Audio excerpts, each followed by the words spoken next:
Le roi est mort, vive le roi. Tel scandait la foule jadis, lorsqu'un grand souverain quittait ce monde. Autre temps, autres mœurs, dit-on. Mais les kimbanguistes semblent appartenir à un clan des temps immémoriaux. Autant sont célébrées les naissances, la mort semble pour eux une occasion de fêter. Surtout si elle vient à emporter une personne illustre. Vous vous en doutez sûrement, mais ce n'est nullement un piège. Juste une question. Le 16 août 2001 est une journée d'allégresse ou de tristesse?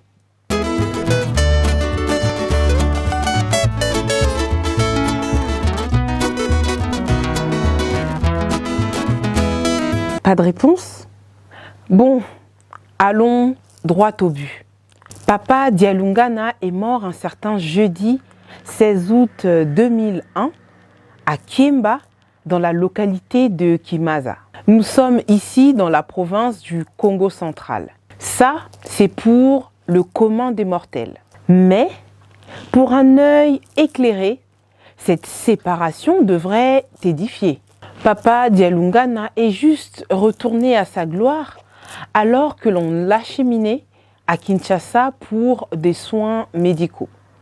Kiemba l'a viré vers la porte du non-retour. C'est le 10e voyage dans lequel nous vous transportons à travers votre magazine consacré à la mission et à l'œuvre de Papa Simo Kimbangu.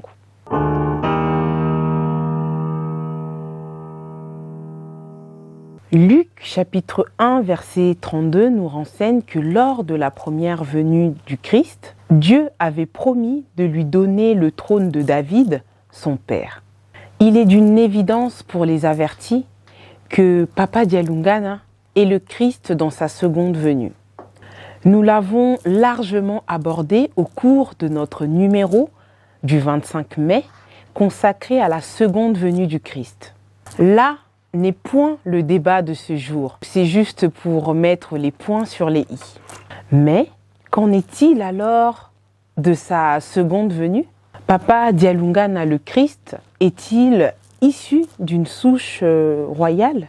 Né le 25 mai 1916 de maman Mwilu et papa Simo Kimbangu, Papa Dialungana est le puîné d'une fratrie dont l'aîné est Papa Kisolo Kele et le benjamin Papa Diangenda Kontima. À première vue, rien n'indique que Papa Dialungana et sa famille ont une ascendance avec les germes de la royauté.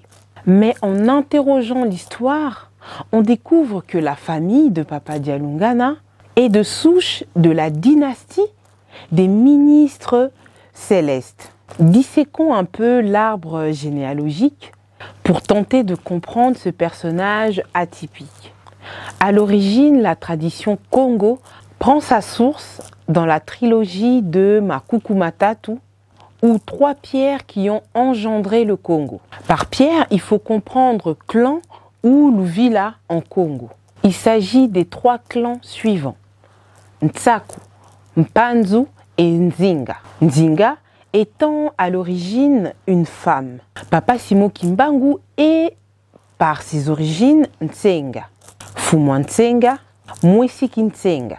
Le Ntsenga est le descendant direct de Ntsaku qui est Mbikudi, Nganga Nzambi, Mfumwa Longo, c'est-à-dire prophète, homme de Dieu, chef spirituel. Papa Simo Kimbangu, qui est du clan Ntsaku, appartient donc à la lignée des prophètes, la royauté des prêtres, des seigneurs, des saints. On comprend dès lors que, décidément, le hasard sait très bien faire les choses. Bravo! Et toute l'histoire de Papa Simo Kimbangu ne fait que confirmer cette tradition. Penchons-nous à présent chez maman Mwilu Kiawanga, son épouse. Elle est Nzinga, Ngudia Nzinga. Il est clairement établi que de par son origine, maman Mwilu Kiawanga est reine, détentrice du pouvoir, parce que héritière de son ancêtre direct, Nzinga. En conclusion, l'union de Papa Simo Kimbangu et de Mama Mwilu a donné naissance aux enfants qui portent des germes de prophètes, de chefs spirituels, de prêtres, c'est-à-dire Mfumwa Longo de par leur père, et les germes du sang royal de par leur mère. Papa Dialungana Kiangani et Mfumwa Nzinga, roi de la vie. Ntinu, Mfumu Yalu Yalu Yemayala, autant que ses deux frères.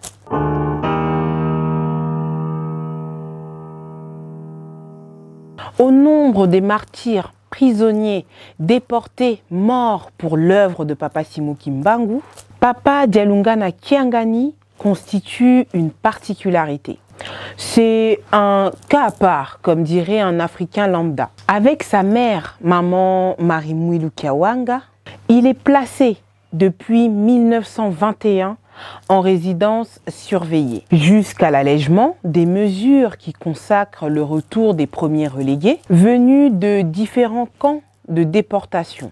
Durant plusieurs années, il ne pouvait donc pas aller au-delà du périmètre limité de Ngombe Kintsuka, ni bénéficier d'un quelconque soutien, au point qu'il doit quitter l'école très tôt pour se consacrer à l'apprentissage d'un métier afin d'aider sa mère. Est-ce un hasard? Non. Son père, Papa Simo Kimbangu, le voulait ainsi, faisant de lui non seulement le gardien de sa mère, mais également de la cité sainte de Nkamba.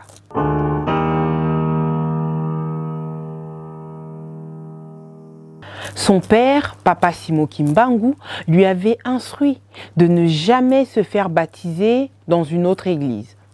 Sur cette recommandation, les Kintwadistes adressèrent une lettre à son père, Papa Simo Kimbangu, alors en prison vers les années 1945. Ceci au sujet du baptême de son fils.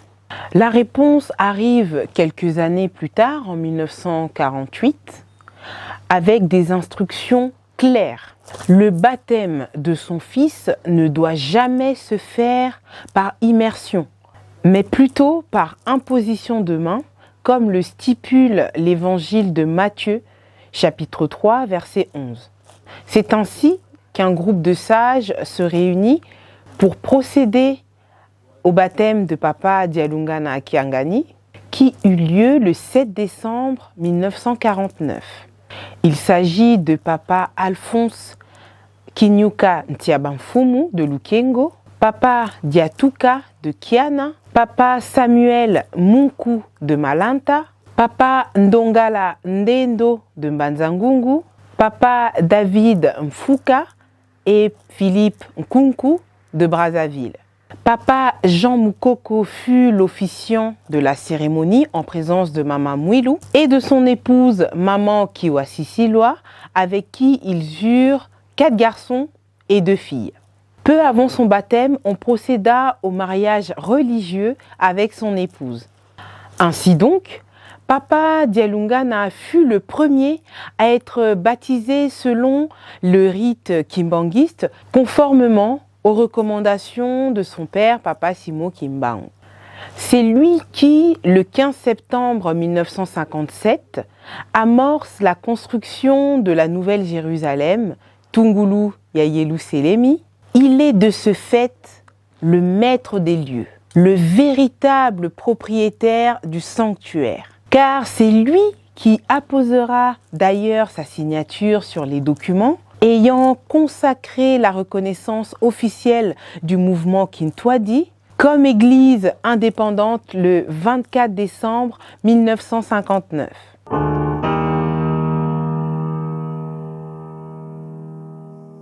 Papa Dialungana compte à son actif 20 ouvrages écrits, plus que ses 2 frères réunis. Par exemple, Nsikudusu Zadibundu, Ntsadulu, Yentwa Sulusu Yadibundu. Orientation pour le fonctionnement de l'Église, pour ne citer que cela. Le 8 juillet 1992, il devient le deuxième chef spirituel de l'Église kimbanguiste et succède à son frère, son éminence Papa Diangenda Kuntima, qui vient de décéder. Son règne est particulier, comme l'est d'ailleurs le personnage lui-même. Tenez, c'est sous sa gouverne que fut déclenché le processus de demande de pardon du péché originel. Il reçoit la rémission du péché d'Adam et Ève, comme il est écrit dans Osée chapitre 5, verset 15. Mais qui est donc cette personne chargée d'ôter les hommes de cette iniquité, si ce n'est l'agneau de Dieu qui lave le péché du monde? Mais Papa Dialungana Kiangani va être rapidement affaibli par la maladie qui affectera sa motricité. C'est dans ces conditions qu'il va s'acquitter durant plusieurs années de sa mission. Sa condition humaine lui a valu beaucoup de moqueries de la part des anti-kimbanguistes.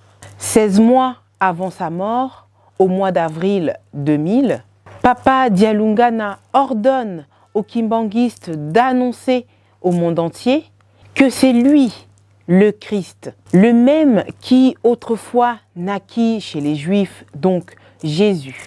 Cette annonce bouleversante va augurer un changement considérable dans la commémoration de Noël, qui désormais est fêtée le 25 mai de chaque année par les kimbanguistes. Ayant achevé sa mission, celle de révéler au monde qu'il était déjà de retour dans sa seconde venue, Papa Dialungana le Christ va retourner dans sa majesté céleste un certain 16 août 2001 en pleine route à Kiemba, considéré à juste titre comme le nouveau Golgotha.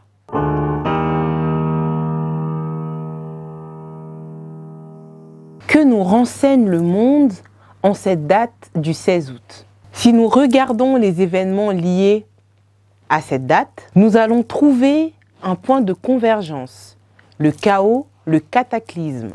Entre 1964 et 2014, nous avons répertorié des éruptions volcaniques, des séismes, des crashs d'avions, des attentats, des incendies, bref, un cocktail explosif. L'accident de bus à 16 en 1964, l'attentat manqué du roi Hassan II en 1972, le crash d'avion qui fait 156 morts à Détroit en 1987, le séisme au Pérou en 2007 ou encore l'éruption volcanique en Islande en 2014.